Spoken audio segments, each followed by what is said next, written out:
Video amatir merekam saat sebuah mobil angkutan kota tiba-tiba oleng dan masuk ke saluran air yang berbatasan dengan tembok di Jalan Tanah Merdeka Ciracas, Jakarta Timur. Diduga sopir mengemudi di bawah pengaruh alkohol. Beruntung satu orang penumpang berhasil keluar sebelum peristiwa terjadi. Karena tidak ada petugas kepolisian, warga pun bahu-membahu mengevakuasi mobil tersebut agar tidak membuat kemacetan panjang. Usai dievakuasi, pemilik mobil angkot beserta sopir langsung meninggalkan lokasi kejadian. Dari Jakarta, Rio Manik iNews melaporkan. Video amatir merekam detik-detik Ketua RW 10 Semper Barat, Cilincing, Jakarta Utara mengusir penagih utang yang tengah duduk di depan warung. Cekcok hingga saling dorong tak terhindarkan saat dua pria penagih utang ini diminta meninggalkan lokasi lantaran meresahkan warga. Khawatir menjadi sasaran amukan warga, para penagih utang akhirnya memilih meninggalkan lokasi. Warga berharap para penagih utang bisa mendatangi secara baik-baik penunggak utang dan tidak merampas di tengah jalan sehingga menimbulkan ketakutan. Dari Jakarta, Sofyan Firdaus, iNews melaporkan. Polisi menggelar prarekonstruksi kasus pembunuhan Vina dan Eki di dua lokasi di kota Cirebon, Jawa Barat. Prarekonstruksi turut menghadirkan saksi dan ketujuh terpidana yang diperiksa secara tertutup.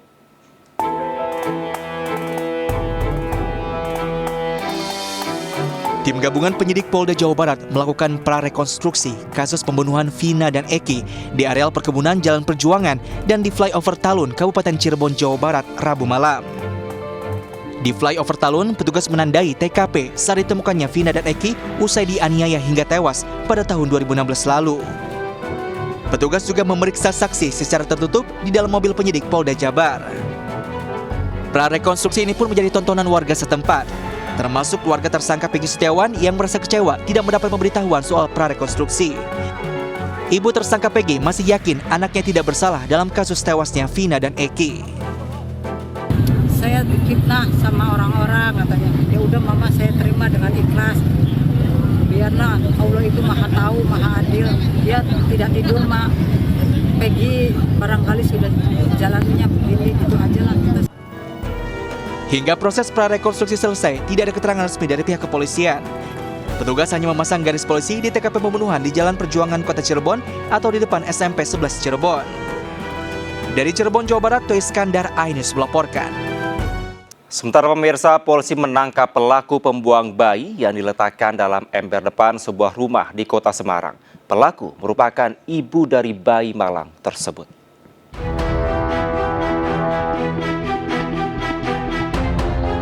Polisi menangkap SN, pelaku pembuang bayi di depan sebuah rumah di Jalan Tambra, Semarang, awal Mei lalu.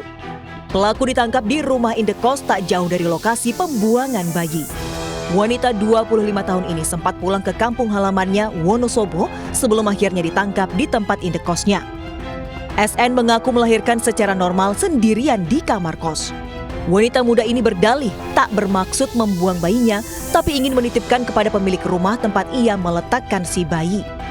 Atas perbuatannya, SN dijerat dengan Undang-Undang tentang Perlindungan Anak dan terancam hukuman 15 tahun penjara. Pelaku melakukan hubungan dengan seseorang yang memang bukan mukrimnya atau bukan suaminya karena takut ketahuan oleh keluarganya. Dari pengakuan sementara yang bersangkutan. Sebelumnya, bayi laki-laki ditemukan di depan rumah warga di Jalan Tambra, Kelurahan Kuningan, Kota Semarang. Bayi yang diperkirakan baru saja dilahirkan karena terdapat ari-ari yang masih menempel. Bayi dengan berat sekitar 2,6 kg dan panjang sekitar 50 cm ini diletakkan dalam sebuah ember dan ditutupi dengan ember lain. Dari Semarang, Jawa Tengah, Doni Marendra, iNews melaporkan. Sementara seorang wanita di Yogyakarta tewas setelah melakukan suntik payudara di sebuah salon kecantikan. Dua orang ditangkap dan ditetapkan sebagai tersangka dalam kasus ini.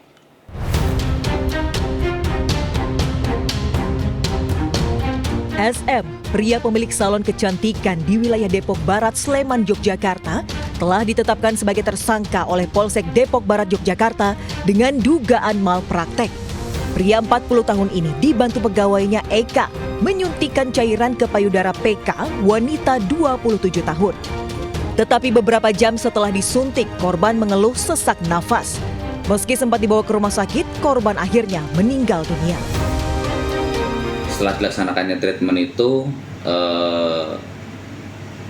jam setelah dilaksanakan treatment, si korban ini mengalami kejang-kejang, kemudian dilarikan ke rumah sakit Sadewa, dan sesampainya di sana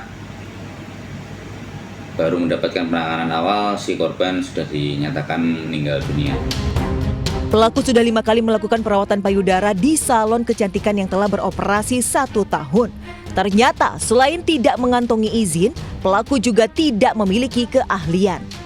Tarif untuk sekali suntik konsumen dipatok harga 2 hingga 2,5 juta rupiah. Udah berapa kali ada customer yang minta seperti itu? 5 kali, Pak. 5 kali. Dan yang keempat itu tidak ada masalah apa-apa? Tidak. Baru yang kali ini ya.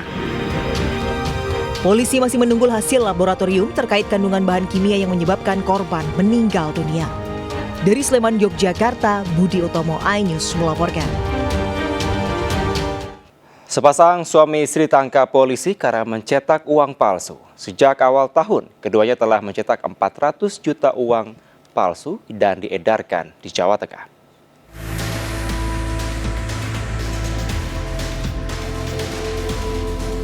Satreskrim Polres Cimahi menangkap sepasang suami istri yang kedapatan mencetak uang palsu.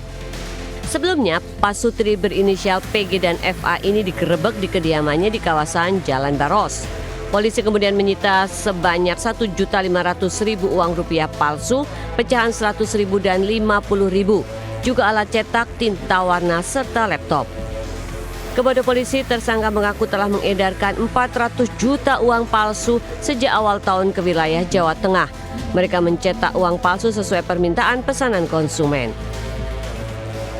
Membuat ini belajar ya, dari temannya menurutnya, tapi kami terus masih melakukan pendalaman. Di lokasi kami menyita beberapa barang bukti. Pasangan suami istri ini terancam hukuman 15 tahun penjara. Sementara polisi menghimbau warga waspada terhadap maraknya peredaran uang palsu, terutama jelang hari raya. Dari Cimahi, Jawa Barat, Yuwono, iNews melaporkan. Informasi selanjutnya pemirsa, sejak awal 2024, ratusan warga terjangkit flu Singapura di Jember, Jawa Timur. Virus flu itu menyerang warga, terutama anak balita.